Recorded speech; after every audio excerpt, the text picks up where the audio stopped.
तो चलिए शुरू करते हैं। गुड इवनिंग साथियों, welcome back to my YouTube channel. आज फिर लाए हैं एक नया टॉपिक।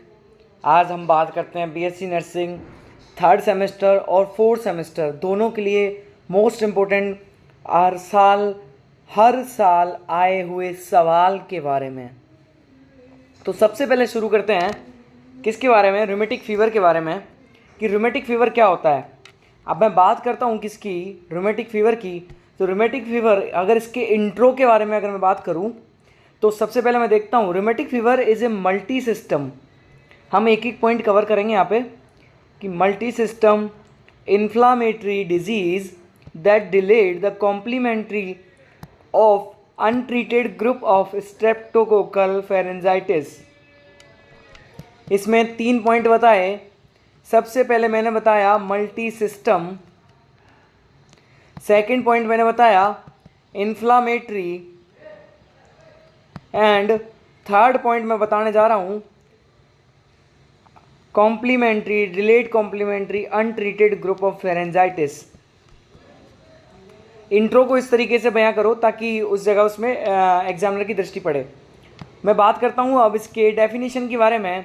तो acute rheumatic fever is a systemic disease that childhood often recurrent that follow the group A beta hemolytic streptococcal infection. Group A beta hemolytic streptococcal infection, इसकी वजह से कोज हो रहा है क्या, रूमेटिक फीवर। रूमेटिक फीवर जिन most जो greater organs हैं body के, उनके अंदर इफेक्ट डालता है। तो सबसे पहला है हार्ट, सेकंड है ब्लड वेसल्स, थर्ड है सबक्यूटेनियस, और चौथा है सीएनएस। सबक्यूटेनियस टिश्यू हो गया, हार्ट हो गया, ब्लड वेसल्स हो गई और सीएनएस हो गया।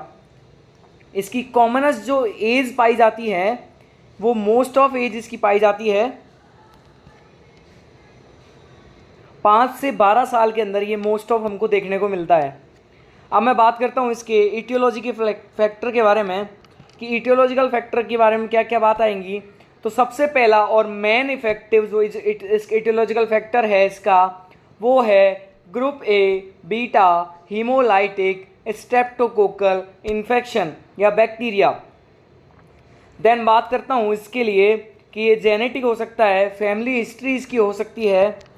अब मैं बात करता हूँ इसके क्लिनिकल मैनिफेस्टेशन की। इसको हम C/M से शो करते हैं। कभी भी आपको कहीं कोई वीडियो में ऐसा दिखे तो उसका मतलब क्लिनिकल मैनिफेस्टेशन होता है, ध्यान रखिएगा। अब हम बात करते हैं कि इसके क्लिनिकल मैनिफेस्टेशन के बारे में कि इसके क्लिनिकल मैनिफेस्टेशन क्या क्या हैं।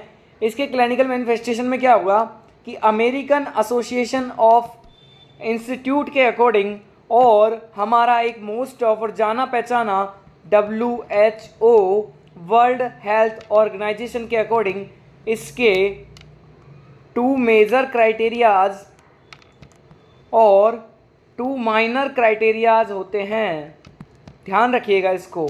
ये मोस्ट ऑफ प्रेफर बुक से मैंने लिया गया नोट्स के, मैंने उसी से नोट्स बनाए हैं, तो आपको बहुत ज़्यादा हेल्प मिलेगी। सबसे पहले मैं बात करता हूँ मेजर क्राइटेरिया के बारे में। तो मेजर क्राइटेरिया की अगर मैं बात करूँ तो सबसे पहला होता है आर्थीलेजिया, जिसका मतलब होता है जॉइंट के अंदर पेन का होना, सीधी सी बात है। पेन कार्डियाटिस क्या होता है, कार्डियक रीजन के अंदर पेन का होना, पेन कार्डियाटिस होता है। लीजन्स के अंदर जो बोनी प्रोमिनेंस होते हैं उनके अंदर सबक्यूटेनियस नोड्यूल्स का बनना ही लीजन्स होता है।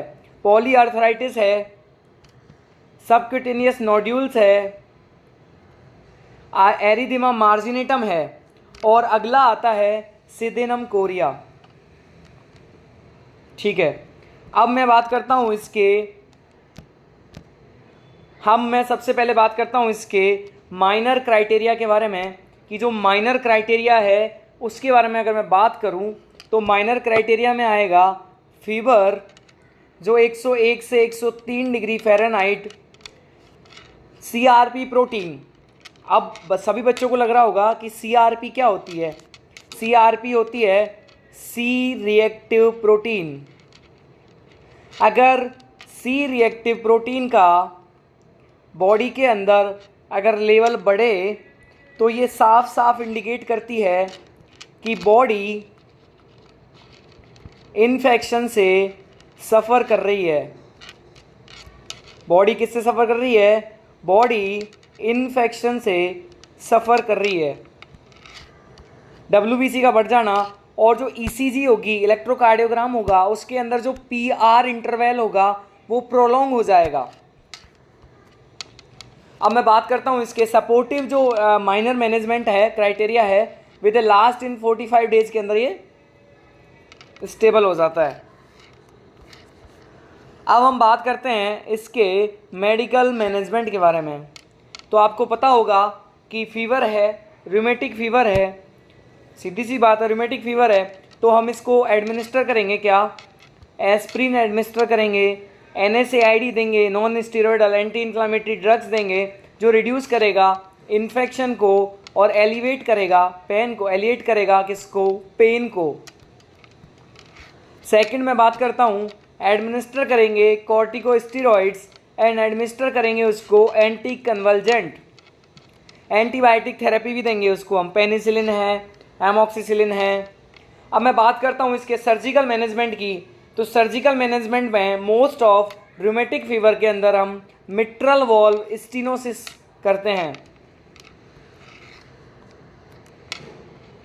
कॉम्प्लिकेशन की अगर मैं बात करूं तो रूमेटिक हार्ट डिजीज़ और रूमेटिक फीवर दोनों एक ही कॉमन नेम होते हैं, कंजेक्टिव हार्ट फेल्योर, एंडोकार्डियाटिस, ग्लोमेरुलोनेफ्राइटिस। जो ग्लोमेरुलर जो मेम्ब्रेन होती है उसके अंदर इन्फेक्शन की वजह से इनफिल्ट्रेशन की कंडीशन आ जाना ग्लोमेरुलोनेफ्राइटिस कहा जाता है। अब मैं बात करता हूँ साथियों इसके डायग्नोसिस के बारे में। तो डायग्नोसिस अगर मैं देखा जाए तो सबसे पहला डायग्नोसिस इसका एक्यूट पेन होगा, क्योंकि फीवर के अंदर पेन होगा।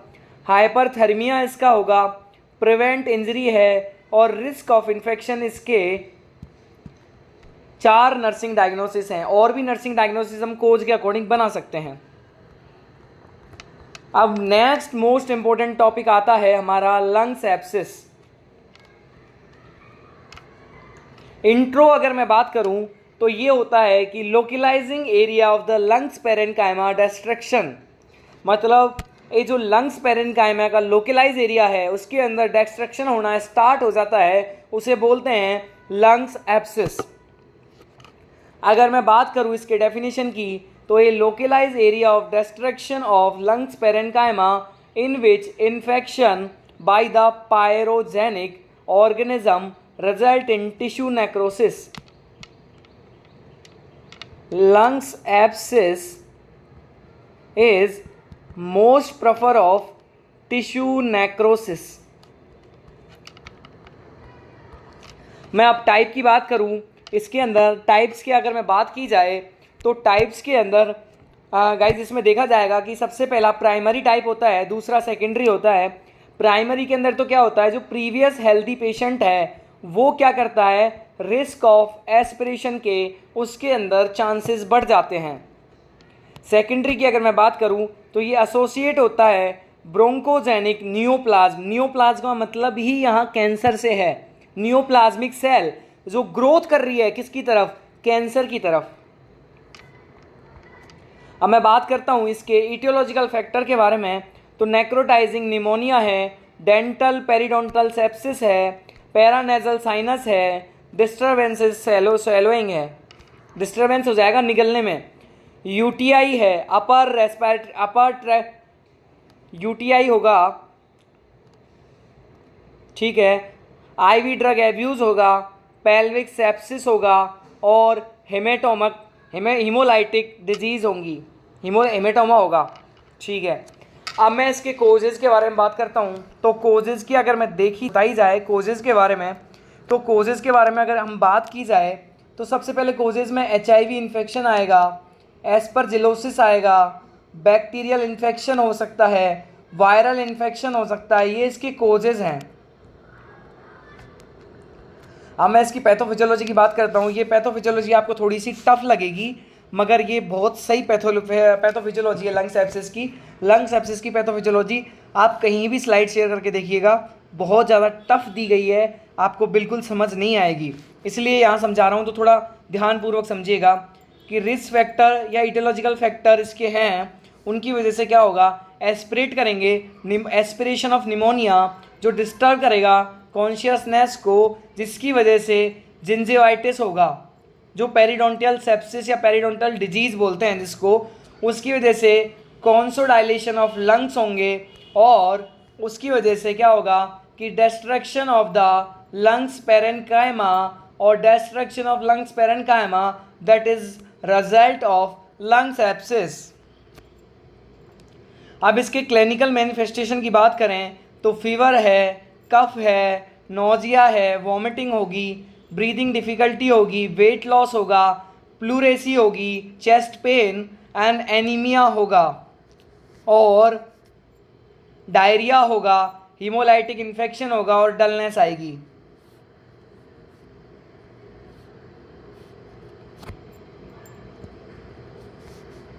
मैं डायग्नोसिस की अगर बात करूं तो डायग्नोसिस के अंदर सबसे पहले हम चेस्ट एक्सरे करेंगे जो कॉमन मोस्ट है, ईएसआर भी करेंगे हम, यहाँ पर मेंशन नहीं है मगर ईएसआर करेंगे, एरिथ्रोसाइट सेगमेंटेशन रेस, जो क्या करती है अगर ईएसआर का लेवल बढ़ता है तो वो इन्फेक्शन को शो करती है लंग्स के अंदर।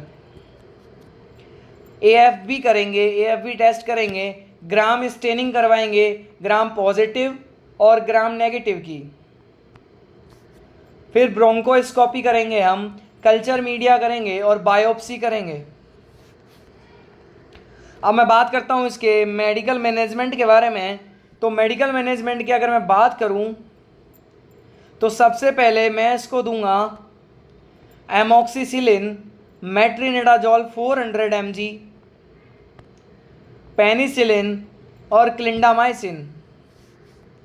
सर्जिकल की अगर मैं बात करूँ इसमें तो सर्जिकल के अंदर बात की जाए फ्रेंड्स तो सर्जरी इसमें रेयरली रिक्वायर्ड होती है, और कॉम्प्लिकेशन में अगर मैं बात करूं तो एम्फाइसीमा जो कि ब्रीदिंग रिलेटेड डिजीज़ या डिसऑर्डर्स हैं, सेप्सिस होगा, न्यूमोथोरैक्स होगा, हीमोलाइटिक डिजीज़ होंगी, फाइब्रोसिस होगा।